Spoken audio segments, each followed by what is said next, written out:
ne ressemble à rien de connu. Ces alignements de piquets pourraient, à la rigueur, sortir d'un film fantastique.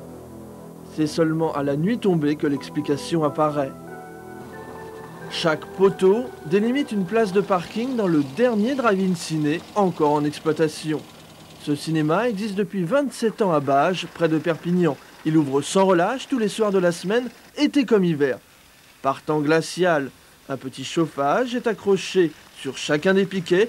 Au beau jour, il suffit seulement de contrôler la netteté de l'écran. Nous sommes le seul drive-in ciné de France.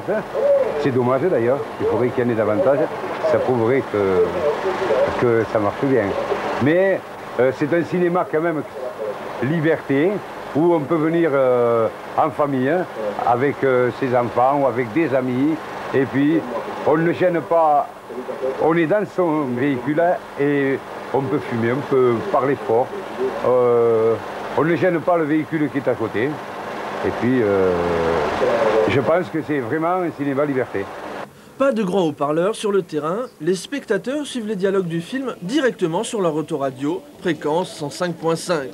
Et pour ceux qui ne sont pas équipés, une enceinte toujours connectée sur le piquet est fournie à l'entrée. On discute dans la voiture, on peut parler, on n'a pas les gens à côté qui nous disent chut, voilà. Et là on n'est pas gêné par les gens qui sont devant sur les sièges. On peut rire tranquillement, commenter le film et tout, sans gêner les personnes, c'est quand même quelque chose de bien.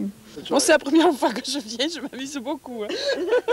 En fait, le procédé n'a qu'un seul inconvénient. Il est donc préférable de surveiller la météo avant la séance. Certains soirs, le drive-in ciné rassemble jusqu'à 150 véhicules. Le nombre de spectateurs est beaucoup plus dur à évaluer. Il y a des voitures qui rentrent où la personne qui est à la caisse verra deux personnes.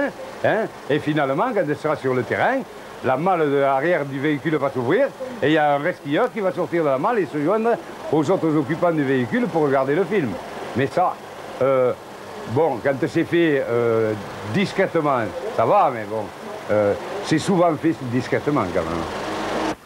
La plupart des automobilistes repartent après le premier film de la soirée, mais ce n'est pas une obligation. Depuis ses débuts, le cinéma projette en seconde partie un film interdit à tous ceux qui n'ont pas encore l'âge de passer le permis de conduire.